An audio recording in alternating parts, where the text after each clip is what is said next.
એક આહલાદક નજારો, જાણે કે મખમલ પાથરી દીધું હોય આ ડુંગરા ઉપર, એવી રીતના એકદમ લીલું છમ વાતાવરણ તમે જોઈ શકો છો કે જે નેચરલ વાતાવરણ, જે આબોહવા આ વિસ્તારની અંદર હું વાત કરી રહેલો છું, સાચઈ પાણિયા જતા જે માર્ગ આવે છે અને જ્યાં દૂરથી ડુંગરા તમે જોઈ શકો છો કે એટલા બધા રળિયામણા લાગે છે।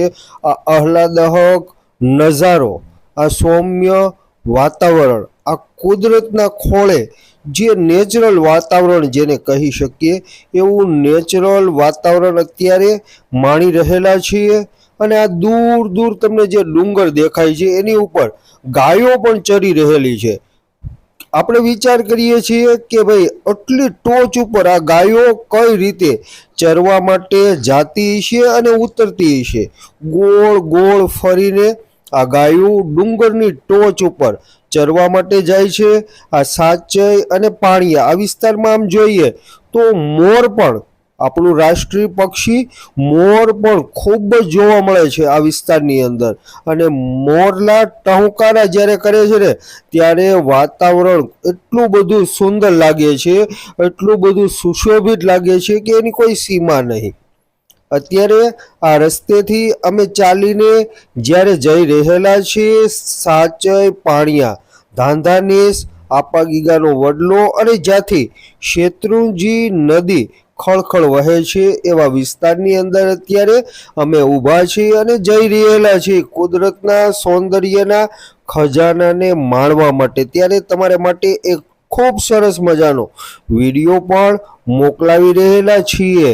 આપ સૌને આ વિડીયો ખૂબ જ પસંદ પડશે। તમે પણ ક્યારેક આ વિસ્તારની અંદર ફરવા જરૂરથી આવજો।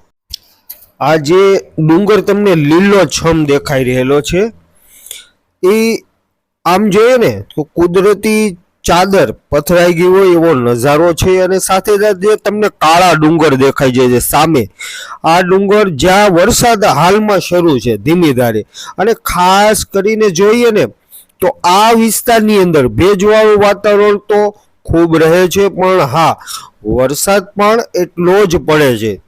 ત્યાં પહોંચવા માટે આંબાગાળાથી સાચઈ પાણિયા સુધીનો જે રોડ પણ છે, મુખ્ય રોડ, આ લીલી છમ વંડાયેલો, ઉપર મોર બેસેલો છે, મોર ટહુકા કરી રહેલો છે ઝાડની ટોચ ઉપર।